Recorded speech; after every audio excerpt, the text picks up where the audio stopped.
When I was coming up, film dudes were doing their thing and TV people were doing their thing. As the years went on, it all came like this. Because it's all the same language, different tools, but it all came like this. So now, what film people were using, like the lenses that we're using, now we're using them in video. There's no difference. Because we want that depth of field, we want that crisp picture, we want those pixels, we want those things. And how are you going to get them? Good glass. It doesn't matter. I don't care what camera you're using. Get some good glass. What about the element of storytelling? Storytelling is the core of what we do. It's about telling a story. How are you going to tell a story? How are you going to capture that story? That doesn't change. It doesn't matter what technology is. It doesn't matter what it is. It doesn't matter what cameras come out, what new lenses come out. You got to write that story, or that story has to exist, and you have to find a way to pull that out. That doesn't change. That comes from your heart. That comes from up here. It doesn't come from any technology. That comes from you. You have to recognize, what picture am I going to get to match this story that this person is talking about. What's a good example of that? That's like a good example of, it doesn't matter what you shoot with, focus is on the story. Blair Witch Project. You look at the Blair Witch Project, it didn't matter whether it was, as a matter of fact, that comes down to whether it was real or not. At the time that people saw it, they thought it was real. And it was after a while they realized, wait a minute, it wasn't a real thing.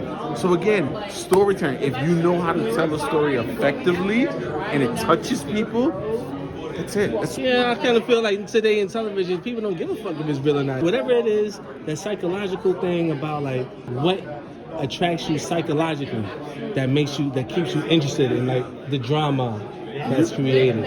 You have to be able to empathize. You have to empathize with your character. You have to see, either you see yourself as that character or you're familiar with that character type. So what does it come back to? Is there a compelling story that exists? If I see myself on the screen, I'm going to want to watch that more versus watching something else.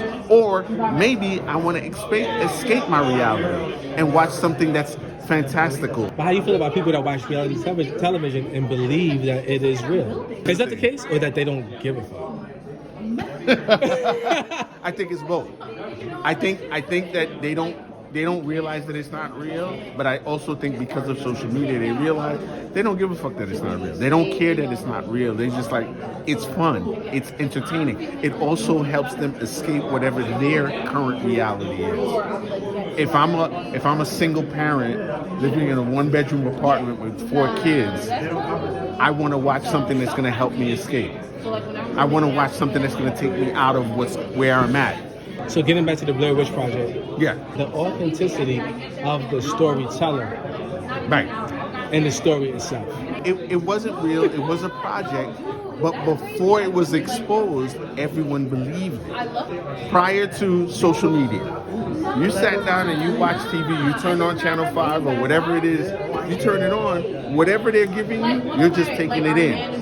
Whether it's news, whether it's a cartoon or whatever, right, you just took it for whatever it is. You were like, oh, this is it. This is cool or whatever. But now with social media, now you can do the analysis. Now you can go behind the scenes. Now you can find out who did this, who produced it, who directed it. And all those things do matter. Does everybody care? No, not everybody cares. There's some people that just watch things and they just take them for what it is. Then you get into the question of misinformation. But it's not information. It's misinformation. And they're taking it as real. And that's because people are able to tell their own stories. They're able to broadcast their own Tell the story. Again, it goes back to, if you could tell a story well enough that people can identify with it, that's it. You've achieved the goal. You know what I thought Ava Duvernay was great for doing? Exonerated 5. Because there was a whole documentary that came out produced by Sarah Burns, Ken Burns' daughter. Yes. Nobody paid attention to that shit. No one paid attention. And she wasn't able to get everybody that was on video. But until Ava Duvernay fictionalized it to a certain extent. Because it was real. It was real. It was a real authentic story. But she fictionalized it and created characters off of a real situation. Now everyone was like, oh my gosh, is that what happened? Wait a minute, there was a documentary done. It happened in the news. We were watching it in the news. Why didn't you recognize that? So shout out to Ava Duvernay and shout out to Michael K. Williams. Rest Yes, in sir. power. That dude Salute. was like a real Vanderveer thorough- Project. You heard? Yeah, you heard? Vanderveer Project. Flip the script to that story about the aliens coming. It was radio. It was a radio story. I think was it War of the Worlds?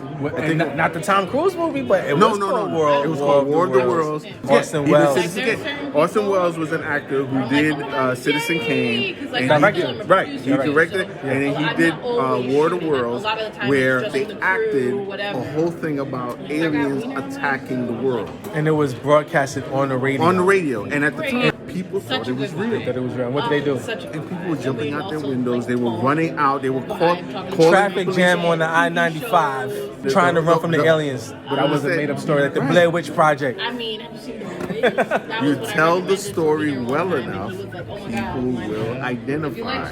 It's done. It's done.